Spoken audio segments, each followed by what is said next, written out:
The most recent figures from the ONS and the pension regulator show that there are about 23 million employees in workplace pensions in the UK, and that's about 80% of us who are eligible to join. But there's also an estimated 90% of us, and we're only invested in the workplace pension default or lifestyling fund. That works out to be about 20 million people who are just crossing their fingers and hoping for the best. So are we now all stumbling into retirement and blindly trusting these pension funds, which have been described by Lord David Willetts as weapons of wealth destruction? Now, these funds have been designed to help protect us from financial downturns, especially when we're close to retirement. But does it mean that these could be failing us when we need them most? So if you're aged between 40 years old and 60 odd years old, we're Gen X. And we're likely to be the generation most affected by having these funds in our workplace pensions. And what's more, we're running out of time to fix it. So in this week's video, I'm going to explain a brief history of how these funds came about, how they can work against us,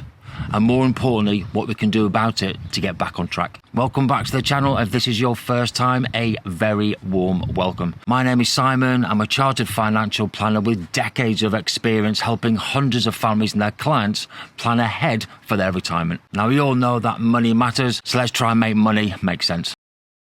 Now, since auto-enrolment came into force in 2012, and again with pension freezes, which came into force in 2015, the pension landscape has undergone significant transformations, all aimed to help secure us a more stable future in retirement. However, with the introduction of default funds, and in particular lifestyling funds, these may actually be jeopardizing the retirement prospects of an entire generation. Now, these funds automatically adjust the asset allocation mix to become less risky the closer we get to our retirement date. Now, this concept gained a lot of traction when automatic enrolment into workplace pension was passed into law. Now, this legislation required employers to enrol eligible workers into workplace pension schemes and, importantly, to pay into them. Now, this was a very noble goal, and the idea was to increase the pension savings amongst the workforce, particularly those who might not have opted into a workplace pension by themselves. Now, pension freezes were introduced again in 2015, and that gave us all more flexibility when it came to accessing our pension savings. Now, these significant changes allowed all pensioners to decide whether they wanted to withdraw their pension pots as a lump sum, to draw down their funds over time, to perhaps buy an annuity, or even a combination of all three. So all this provided us with more control over our retirement. But whilst these changes were designed to give more power over our money, they also introduced complexities and pitfalls, especially for those who are unprepared to manage their retirement funds for themselves. Now, there was some shocking research published this week from the Get Britain Pension Ready campaign, and that affects all of our generation, and I'm going to leave a link to their studies in the description below. But the study doesn't make positive reading at all. Only 28% of Gen X are on track for their retirement, and that's the lowest amongst all the generations. About 65% of Gen X do not now have access to final salary pension schemes. About 30% of Gen X said auto-enrolment was useful, but it wasn't introduced in time to make a significant difference for them. About 17% of Gen X are worried that they may never retire, and worse still, about 78% of Gen X, they don't think they're going to have enough money to save and retire in full. And about 59% of Gen X believe that the state pension won't be available when they come to retire, and if it is, it definitely won't be sufficient. Now, all this tells me that our generation, Gen X, faces significant challenges, which is creating a retirement crisis as an entire segment of society faces a future of financial insecurity and an over-reliance on state support. Now, make no mistake, auto-enrolment has been one of the few real pension success stories, which has been responsible for at least another 10 million people saving for retirement who otherwise might never have got started. Now, despite this success, about 40% of savers are not saving enough according to Standard Life. And that's due to the contribution rates, which have not increased since 2019. Now, the minimum contribution at the moment is 8%, and that is generally based on a salary above £10,000 a year. So what that means is you might not be getting 8% contribution based on your whole salary. And if we look across to Australia, they had a contribution rate of 9.5%, and that has remained the same from 2014 to 2021.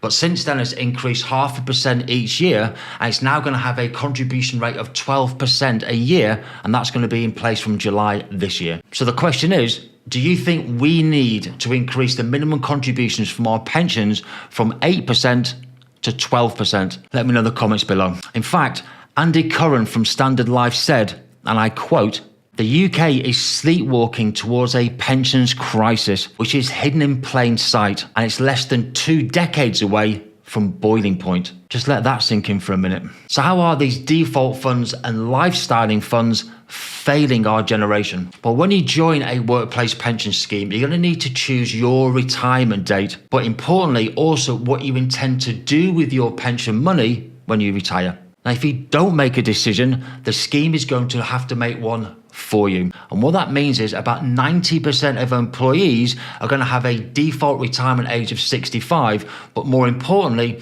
your pension money at age 65 is likely to be all in cash or bonds. And the reasons for that is it just assumes that you're going to take the maximum 25% tax-free cash up front and in one go, and then you're going to buy an annuity with the balance of your pension fund. Now, this de-risking tends to happen anywhere between 6 years and 10 years before your retirement age. It happens automatically, it happens without your consent, and with no regard for the underlying financial conditions. So what that means is, from age 65, there could be little or no investment growth. Now, the problem here is you might want to retire at age 67 and slowly draw down your pension fund and then remain invested for longer.